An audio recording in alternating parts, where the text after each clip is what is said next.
मैं हूं आपके साथ दीक्षा और आज हमारे साथ मौजूद हैं मिसेस श्रुति जैन। मैम के बारे में बता दूं कि मैम हमारी सिटी की बेस्ट वेडिंग प्लानर हैं और हैप्पी वेडिंग्स की फाउंडर भी है। तो हम मैम से जानते हैं कि किस तरह से उन्होंने इस फील्ड में अपने करियर की शुरुआत की, हैप्पी वेडिंग की शुरुआत कब हुई और आपके लिए मैम के पास क्या क्या है, इन चीज़ों के बारे में भी मैम से बात करेंगे। मैम बहुत स्वागत है आपका। सबसे पहले तो मैं आपके बारे में जानना चाहूँगी कि आपका एजुकेशन क्या है, फैमिली बैकग्राउंड क्या है, ताकि हमारे दर्शक जान सकें आपको। बेसिकली मेरा जो एजुकेशन है, मैंने ग्रेजुएशन किया है बीकॉम ऑनर्स से वैष्णव कॉलेज जो है उससे मैंने किया हुआ है। मेरा एमबीए प्रेस्टीज से हुआ है एंड जो फैशन डिज़ाइनिंग भी मैंने डिप्लोमा किया हुआ है फैशन डिज़ाइनिंग से। तो जब भी मैं फैशन डिज़ाइनिंग कर रही थी तभी मुझे रियलाइज़ हुआ कि जो मेरा क्रिएटिविटी है वो मुझे कहीं और यूज़ करना चाहिए। आई थिंक ये बहुत टाइम कंज्यूमिंग है और मेरे हिसाब से मुझे प्रोडक्टिव नहीं लग पाता था। दैट्स वाई मैं इस फील्ड में आई। जी, वेडिंग प्लानर बनने की शुरुआत कब से हुई? कोई खास वजह रही जो आपने चुनाव किया इस फील्ड का? एक्चुअली अभी मैंने आपको बताया कि जब भी मैं फैशन डिज़ाइनिंग कर रही थी जी एंड मैंने जो फैशन डिज़ाइनिंग किया है वो अपनी शादी के बाद शुरू किया था।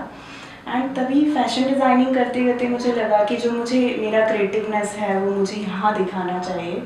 चूँकि मैं पहले कोरियोग्राफर थी एंड मैंने कुछ फैमिली फंक्शंस एंकरिंग भी वहाँ ऑर्गेनाइज किए हुए हैं, एंकरिंग भी किया हुआ है। तभी मुझे धीरे धीरे लगने लगा कि क्यों ना हम एक अपना खुद का एक फॉर्म डालते हैं जिसके थ्रू हम लोग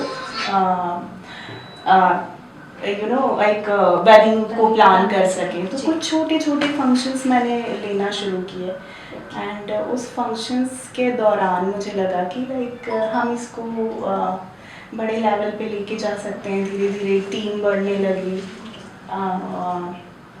कुछ काफ़ी सारे कॉन्टैक्ट्स क्रिएट हुए हैं।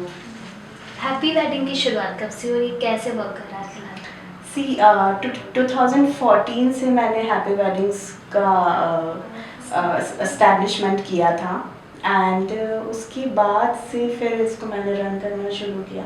ओके, तो क्या क्या अप्स एंड डाउन्स देखने को मिले आपको जब आपने इसका स्टार्टिंग किया?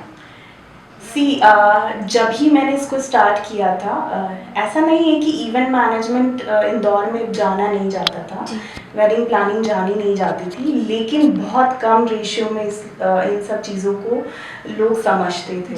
जब भी हम किसी क्लाइंट के पास अपना वेडिंग प्लानिंग को बताने या फिर मैनेजमेंट को बताने हम जाते थे तो मुझे शुरुआत में यही आंसर मिलता था कि वेडिंग प्लानिंग तो हम खुद ही कर सकते हैं, हम लोग काका बाबा मिलके ही सब सारी चीज़ों को प्लान कर सकते हैं। तो शुरुआत में मेरे लिए बहुत टफ था कि कैसे उनको हमें ये समझाना है, क्योंकि अगर प्रोफेशनली देखा जाए तो इट्स अ बिग थिंग। किसी भी वेडिंग को आपको पॉइंट टू पॉइंट अरेंज करना, मैनेज करना, तो ये एक बड़ा टास्क होता है। जी, आपके स्ट्रगल से जुड़ा कोई ऐसा किस्सा है जो आप सुनाना चाहेंगी और वो आपको हमेशा याद रहेगा? यस, जब भी मैंने एक फर्स्ट अपना प्रोजेक्ट लिया था, बहुत ही छोटा प्रोजेक्ट था। उस प्रोजेक्ट के लिए मुझे सिर्फ 500 रुपीज़ मिलने वाले थे एंड मैं उसके लिए पूरे दिन धूप में खड़ी रही और मैंने सोचा कि इसी से हम लोग धीरे धीरे आगे बढ़ेंगे और लगता है। जी, किसी भी वेडिंग को या इवेंट को जब आप प्लान करते हैं तो किस तरह से उन चीज़ों को मैनेज करते हैं? क्योंकि कई सारी चीज़ें होती हैं, एक वेडिंग में भी कई सारी रस्में होती हैं। इवेंट कर रहे हैं तो जिनका इवेंट है उनका अलग अलग एक्सपेक्टेशन होता है, तो किस तरह से चीज़ें मैनेज होती हैं? अगर हम बड़ी वेडिंग्स की बात करें तो जैसे अगर बड़ी वेडिंग है, अगर कोई बिग वेडिंग, हम लोग बिग फैट वेडिंग की बात करें तो उसमें ये होता है कि बहुत सारी चीज़ें होती है, artist management, hospitality, logistics, entertainment, production part, decoration, production is included in decoration. So ये सारी चीज़ें उसमें सारे डिपार्टमेंट्स होते हैं। हम लोग ये करते हैं कि किसी भी बड़ी वेडिंग को प्लान करने के लिए हम डिपार्टमेंट सेग्रीगेट कर देते हैं। तो जितनी बड़ी टीम होती है उतना अच्छे से किसी भी वेडिंग को हम लोग मैनेज कर सकते हैं। जी, डिपार्टमेंट वाइज। फैमिली का सपोर्ट कैसा रहा जब आपने इन सब चीज़ों की शुरुआत की और आज आप यहाँ हैं? ये एक बहुत बड़ा पॉइंट है। मुझे लगता है कि फैमिली का सपोर्ट सबसे ज़्यादा था मेरी लाइफ में, तभी मैं आज यहाँ हूँ। बिकॉज़ अगर फैमिली सपोर्ट नहीं करती तो मुश्किल होता निकलना बाहर, जी। घर से बाहर जी। निकलना एंड बेबी मैनेज करना and house hold works and सारी चीज़ें। जी। वुमेन एम्पावरमेंट के बारे में आपसे पूछना चाहूँगी, क्योंकि इस वक्त हमारे देश का बहुत बड़ा मुद्दा है कि जिस पर बात की जाती है, कई जगह वर्क भी हो रहा है, लेकिन आपके हिसाब से क्या है वुमेन एम्पावरमेंट? मुझे लगता है इसको बढ़ावा देना चाहिए। सभी फील्ड्स में जो वुमेन्स हैं वो आगे हैं। ऐसी कोई फील्ड नहीं बची है कि जहाँ पे वुमेन्स नहीं हैं। जी। और जो वुमेन्स कर सकती हैं वो जितना डेडिकेशन वुमेन्स को होता है वो इन कंपैरेटिव टू मेल्स हम लोग देख सकते हैं कि डेडिकेशन पार्ट वुमेन्स में ज़्यादा होता है। तो आई थिंक एम्पावरमेंट वुमेन्स का होना चाहिए, उससे काफ़ी बदलाव देखे जा सकते हैं। जी। जैसा आपने कहा कि वुमेन्स ज़्यादा Dedicated होती होती हैं, उसी से मैं पूछना चाहूँगी कि लीडरशिप क्वालिटी भी मुझे लगता है वुमेन्स की ज़्यादा होती है। तो आप भी लीड करती हैं अपनी Yes. कंपनी को खुद, तो क्या हर फील्ड में हमें वुमेन्स की लीडरशिप मिलनी चाहिए? यस, देखिए मैं लीडरशिप पे बहुत अच्छा पॉइंट बताना चाहूँगी आपको।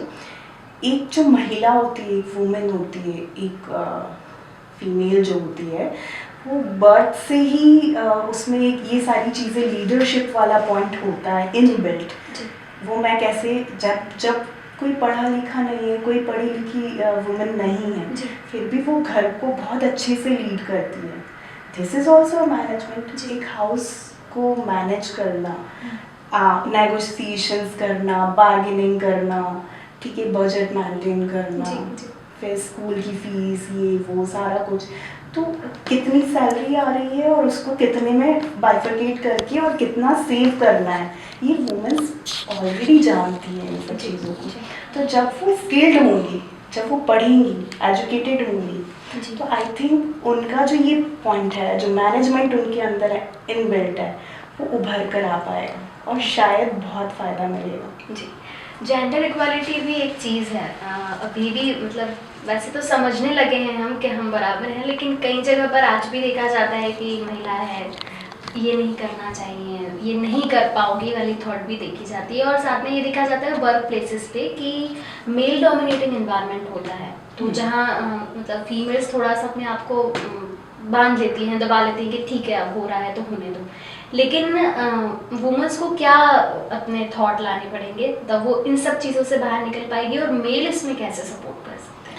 मुझे लगता है कि जब कोई वर्किंग वुमेन है और वो बाहर आई है, तो उसने अपना एक खुद स्ट्रॉन्ग होकर वो बाहर आई है। पहले ही उसने काफ़ी सारी लड़ाइयाँ लड़ी हैं, तभी जाके वो बाहर आ पाई है। तो मुझे लगता है वो इतनी स्ट्रॉन्ग है कि वो बाहर निकल आ पाई है। तो फिर अगर इतना पॉइंट एक घर मतलब हम दुनिया से कहते हैं ना, दुनिया से लड़ सकते हैं लेकिन घर वालों से नहीं कर सकते। तो जब वो घर वालों से, इट मीन्स लड़ना नहीं, वो उनको समझाकर बुझाकर जैसे तो भी बैलेंस बनाकर जैसे भी बाहर आई है, तो वो बाहर का भी बैलेंस बना सकती है। और रही बात मेल्स को इसमें कैसे सपोर्ट करना चाहिए, तो आई थिंक उन्हें समझना चाहिए कि आजकल इक्वलिटी का ज़माना है, दोनों ही साथ में वर्क करते हैं, हर तरीके से सभी आगे बढ़ रहे हैं, तो उन्हें थोड़ा कहीं अगर ऐसा पॉइंट है, वैसे तो कहीं मुझे अभी हम तो यही देखते हैं कि ऐसा कहीं नहीं है, अभी तो इक्वलिटी ही हमें दिखाई देती है, लेकिन जहाँ पे भी ऐसा है तो उन्हें समझना चाहिए, प्रमोट करना चाहिए फीमेल्स को ऐसा। जी, वुमेन्स के करीब है, तो कुछ मैसेज फॉरवर्ड करना चाहेंगे आप? मैं उन वुमेन्स को मैसेज देना चाहूँगी जो कि घर में रह के कुछ करना चाहती हैं। जब भी मैं अपनी किसी रिलेटिव से, या जो मेरी फ्रेंड्स हैं, जो मेरे रिलेटिव्स हैं, जो बहुएँ हैं घर की, बहनें हैं, उन्हें जब मैं उनको मिलती हूँ तो वो बहुत इंस्पायर्ड होती हैं कि आप बहुत आगे बढ़ी, आप बाहर निकली, ये वो हमें भी करना था, हम भी कुछ करना। तो वो पता है उनकी मन में रह जाती है वो चीज़ें। तो मैं ये वुमेंस डे के लिए यही मैसेज देना चाहूँगी कि अगर सच में आप कुछ करना चाहते हैं तो ये आपको अंदर से लाना पड़ेगा, आप सच में कुछ कर सकते हैं। आप जब तक करेंगे नहीं, आपको नहीं पता पड़ेगा कि आप चीज़ क्या हैं।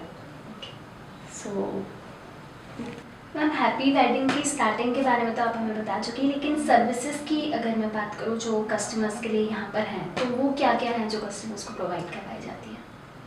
सी, अगर कोई वेडिंग है, वैसे हम लोग वेडिंग्स पे बेसिकली वर्क करते हैं। इसके अलावा हम लोग अदर इवेंट्स भी प्लान करते हैं, like social events, religious events, ठीक है, corporate events, birthday parties, anniversaries, ये एक अलग बात है हम लोगों का। बेसिकली हम लोग वेडिंग्स पे फोकस करते हैं। सर्विसेज की बात करें अगर वेडिंग्स की, तो वेडिंग्स में जो पिन टू एलिफेंट जितनी भी चीज़ें होती है, like pre wedding requirements, post wedding requirements, even execution, तो हम 3 पार्ट में इसको सर्विसेज देते हैं। लाइक प्री वेडिंग सर्विसेज जो कि शादी से पहले बुक होना होती हैं, या जो भी चीज़ें गेस्ट कॉलिंग एंड लॉजिस्टिक, ये सारा कुछ हमें पहले से ही देखना होता है। ऐसे बहुत सारे डिस्कशंस होते हैं जो क्लाइंट्स से होते हैं बिफोर वेडिंग। फिर होता है एक एग्जीक्यूशन पार्ट, जिसमें हम लोग एग्जीक्यूट करते हैं जो भी हमने प्लानिंग किया है प्रीवियसली, उसको हम एग्जीक्यूट करते हैं। एंड एग्जीक्यूशन जब वेडिंग हो चुका होता है, उसके बाद में पोस्ट वेडिंग सर्विसेज होती हैं, लाइक फोटोग्राफी से रिलेटेड जो बाद में होनी रहती हैं, वेंडर्स पेमेंट, ये वो सारा चीज़। तो इन 3 पार्ट्स में हम लोग सर्विसेज देते हैं। ये मान के चलिए कि एक वेडिंग में पिन टू एलिफेंट जितनी भी चीज़ें होती हैं वो हम लोग मैनेज करते हैं। ओके, हैप्पी वेडिंग सभी कस्टमर्स के लिए कहाँ अवेलेबल है, और अगर कोई आपसे कांटेक्ट करना चाहता है अपनी वेडिंग के लिए या किसी इवेंट के लिए, तो वो कैसे कर सकता है? सी, वैसे तो हम लोग अभी पैन इंडिया वर्क कर रहे हैं। और इंडिया में हम लोग कहीं भी इसको प्लान कर सकते हैं, कोई भी डेस्टिनेशन हम लोग प्लान कर सकते हैं। और अगर रही बात किसी को कांटेक्ट करना है, तो I have my website and I have my number, so contact कर सकते हैं। ओके, एंड फ्यूचर प्लानिंग्स की मैं बात करूँ तो जैसे आपने कहा पैन इंडिया वर्क आप कर रहे हैं, लेकिन फिर भी फ्यूचर की क्या प्लानिंग्स है? और साथ ही ये पूछना चाहूँगी कि वो जनरेशन जो इसी फील्ड में मतलब कुछ वो बनना चाहते हैं, अपना कुछ मैनेजमेंट कंपनी खोलना चाहते हैं, तो वो किस तरह से उनके लिए अपॉर्चुनिटीज़ हैं इस फील्ड में? सी, फ्यूचर प्लानिंग्स तो अभी फ्यूचर प्रोजेक्ट्स की बात करें तो हम लोग अभी गोवा में हम लोग डेस्टिनेशन कर रहे हैं। एक वेडिंग हम लोगों का शिमला में है, महाबलीपुरम भी हम लोग वर्क कर रहे हैं, सूरत में भी हम लोगों का नेक्स्ट वेडिंग है। तो ये हमारे फ्यूचर प्रोजेक्ट्स जो अभी हम लोग वर्क करने वाले हैं। आगे मेरा विज़न ये है कि मैं इंटरनेशनल वेडिंग प्लानर बनूँ, इस कंपनी को इंटरनेशनल लेवल पर लेकर जाऊँ। और बट हम लोग इंटर्नशिप प्रोवाइड करते हैं हमारी कंपनी में। ऐसे मैं प्रेस्टीज में प्रोफेसर भी हूँ, इवेंट मैनेजमेंट में वहाँ पर लेक्चर लेती हूँ। और वहीं के जो स्टूडेंट्स होते हैं, या जहाँ से भी स्टूडेंट्स हमें सीखना चाहते हैं, हमें फॉलो करना चाहते हैं, तो हम लोग उन्हें इंटर्नशिप प्रोवाइड करते हैं। ओके, एंड मतलब जो इसमें अपना करियर बनाना चाहते हैं उनके लिए अपॉर्चुनिटीज़ की अगर हम बात करें तो वो क्या है? सी, ये एक बहुत अच्छा स्कोप है इस फील्ड में। मुझे लगता है शादियाँ जो वेडिंग है वो कभी बंद नहीं होने वाली हैं, जो इवेंट्स होना है वो कभी बंद नहीं होने वाले हैं। इवन इसमें प्रोग्रेस ही देखी है हमने। जब ही मैंने स्टार्ट किया था, एक छोटे लेवल से स्टार्ट किया था, आज हम लोग बड़ी वेडिंग्स करते हैं, बिग स्केल वेडिंग्स करते हैं। तो मैंने हमेशा इसमें प्रोग्रेस ही देखा है, और आई थिंक आगे भी इसमें बहुत स्कोप है। हमारी जो यूथ है, कहा जाता है कि युवा देश का भविष्य है हमारे, तो उन्हें आप क्या मैसेज देना चाहेंगी, किस तरह से वो अपना फ्यूचर डेकोरेट करें ताकि वो जो सोसाइटी है उसको भी सफल बना सकें? आई थिंक यूथ को हार्ड वर्किंग तो होना चाहिए, साथ में स्मार्ट वर्किंग भी उन्हें करनी चाहिए, क्योंकि हार्ड वर्किंग ज़रूरी है, लेकिन अगर हार्ड वर्क्स में हम स्मार्ट वर्किंग डालेंगे तो आई थिंक ज़्यादा सक्सेस हम लोग गेन कर सकते हैं। सो यूथ के लिए मैसेज यही रहेगा कि आजकल स्मार्ट होना ज़्यादा ज़रूरी है तो हार्ड वर्किंग के साथ जब स्मार्ट वर्किंग जुड़ेगी तो डेफिनेटली वर्क्स। श्रुति जैन मैम से हमने कई सारी बातें जानी, उन्होंने किस तरह अपने करियर की शुरुआत की ये उन्होंने बताया। और हैप्पी वेडिंग्स आपके लिए पैन इंडिया अवेलेबल है, तो आप चाहें तो आप हैप्पी वेडिंग से कांटेक्ट कर सकते हैं और अपने वेडिंग या इवेंट को और भी ब्यूटीफुल बना सकते हैं। और साथ ही यूथ को मैसेज दिया है कि हार्ड वर्क के साथ स्मार्ट वर्क को ऐड करिए तो एक अच्छी सी चीज़ निकल के आएगी जो आपको सक्सेसफुल बनाएगी। Thank you so much. Subscribe our channel and press the bell icon for more updates.